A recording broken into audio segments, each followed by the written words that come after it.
Hi friends, I'm Scott Giles, a life coach and a consulting hypnotist, and welcome to Saturday at 2:30. This is the video podcast I do here on Facebook Live and later putting it up on my YouTube channel every Saturday afternoon at 2:30 Central Time.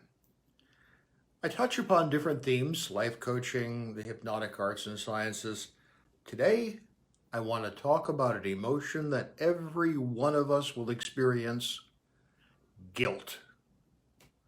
Now, guilt is actually a really complicated emotion. Let me define it first. It's an awareness that you have evaded responsibility that you do believe was yours. You may have goofed up, you may have forgotten, you may have deliberately avoided it, but you had an obligation that you know was yours, and you somehow didn't do it well, or whatever. That's what generates the feeling of guilt. Now, guilt is very different from shame. Guilt is about something specific. Shame is a more general thing. It's when you feel bad about yourself for some general aspect of your appearance or personality or manner or whatever. But it's general, it's not specific. Guilt is specific. A way of imaging this: imagine a client lying on a psychoanalyst's couch, and the analyst is sitting there in a very kind of psychoanalytic sort of way and said, you still feel guilty after all this time. You should be ashamed of yourself. That's the point. The shame is the general thing. We feel guilty about specific things. Now, I also want to drop a footnote that today I am not talking about survivor's guilt. Survivor's guilt is a term we give to the ambiguous feeling that we have if we've done better than other people with some problem or illness or other mishap. It's a sense that we were more fortunate than others, and what's special about us, and we feel bad about others not being special too. Survivor's guilt is a whole different topic, a whole different video, something I deal with a lot in my work with the cancer care community, but not today. Today we're talking about good old-fashioned guilt. Now, Sigmund Freud, kind of the founder of psychoanalytic thought, said that we all had what he called the superego. This was a part of our personality that we got from our parents during our upbringing, kind of like our internalized parent. And we would feel guilt when we did something or believed something or said something that we knew that our parent would have objected to, or so we think. So we go against the conditioning of our superego, and the resulting emotion is guilt.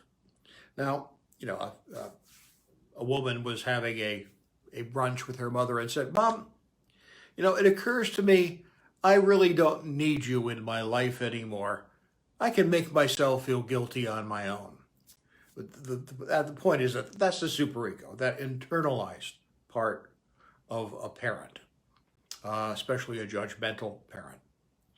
The theologians and cognitive ethicists, kind of in the wake of the psychoanalytic movement, have pointed out that there are problems with Freud's notion of guilt as a transgression against the superego. And the problem is that there are some things that are just totally evil.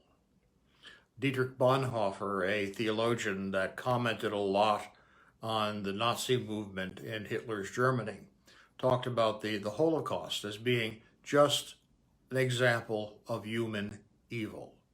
And anyone who had contact as a perpetrator with that evil should feel guilt, that is the appropriate emotion for having participated in such a thing. It's not going against your parent.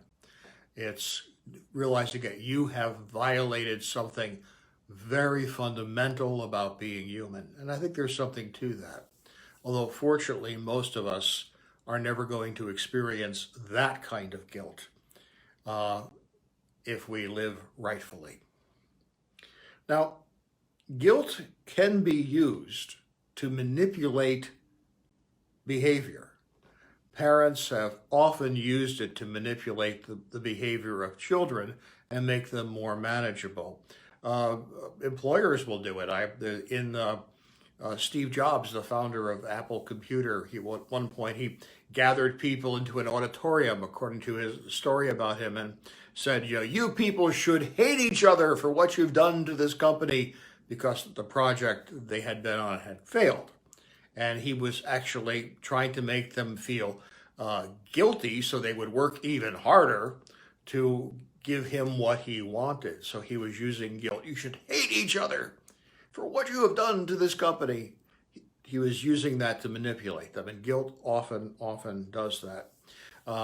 Different religions, I think, do it to some degree, some more than others. I had a client once who described herself as a recovering Catholic, and she would say that there ain't no guilt like Catholic guilt because Catholic guilt don't stop. Now, I want to be clear, I'm not judging the Roman Catholic religion, but some implementations of it in certain communities seems to be rather heavy on the fear and guilt thing. In fact, one of my colleagues says, I know all about religion. Different religions are basically guilt with different holidays. Again, that's not an overstatement. That's not really correct. But the funny part of that is that it points to the reality that guilt as manipulation seems to be a part of a great many religious, philosophical, and even political traditions. All that said, guilt is good. Sociobiologists, that is, people who study human anthropology and evolution and try to understand how certain things evolved, believe that guilt fuels what they call reciprocal altruism. In order for complex societies to exist, the people in the society can't just be out for themselves.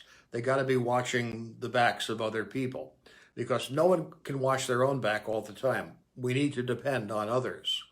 And by feeling guilty when we've messed up, and other people observing the fact that we seem to feel guilty or behave in a guilty way, that reassures them that we know we've violated a norm, and that helps restore the reciprocal altruism of the community. Among people, if a person has made a mistake and they apologize for it, if they make amends, if they show remorse for what they've done, that shows that they have some empathy for what happened, and that allows us to some degree of trust in them, because at least they know that they were wrong.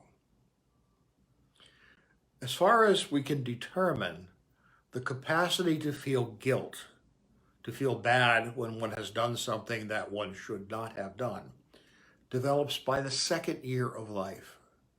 So clearly it's a very fundamental thing in our psychology, and it evolved for a very fundamental purpose, such as reciprocal altruism that makes families and communities possible. So that was what I planned to say today. Then I thought some more. I think there probably isn't a helping professional out there who hasn't been cheated or manipulated by a client at some point in your career. They came to you with this real sob story about how they couldn't afford your fee, but they needed the help so badly.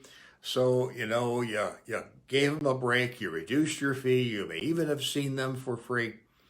And then you start working with them, and you start hearing about their season tickets to the Lyric Opera, their upcoming Caribbean vacation, the purchase of their new car, the wonderful high-end restaurant they went out to over the weekend, and you realize that you were sold a pile of hooey, that these people could amply have afforded your fee, but deceived you about that.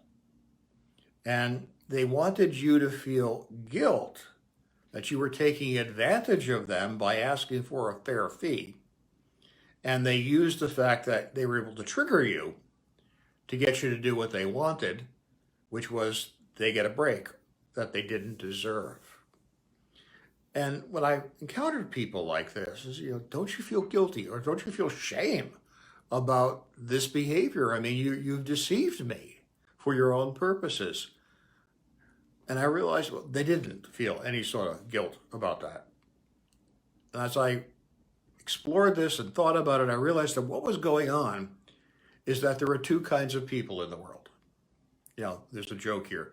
There are two kinds of people in the world. Those who believe there are two kinds of people and everyone else. But leaving that aside, there are people who are comfortable that, there's enough to go around and they try to treat other people fairly.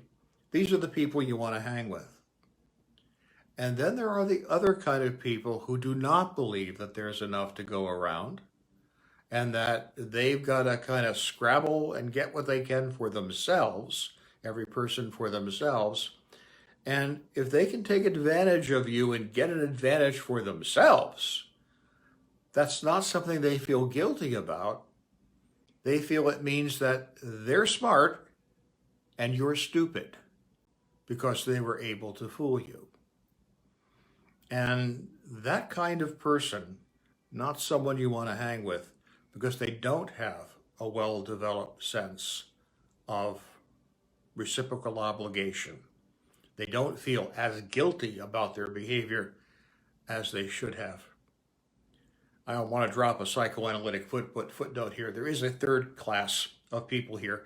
These are people who are mentally ill, who are sociopaths or psychopaths. These are people who actually have no conscience. If caught out at doing a lie or whatever, they just deny or they project or they rationalize it. That's, again, a separate thing from people who feel guilt appropriately, apologize, make amends, learn from it. And those people who don't feel guilt where they should and just pat themselves on the back because they're getting away with something. You want to avoid the latter sort of people, in my opinion. And the other thing I've noticed is they don't change.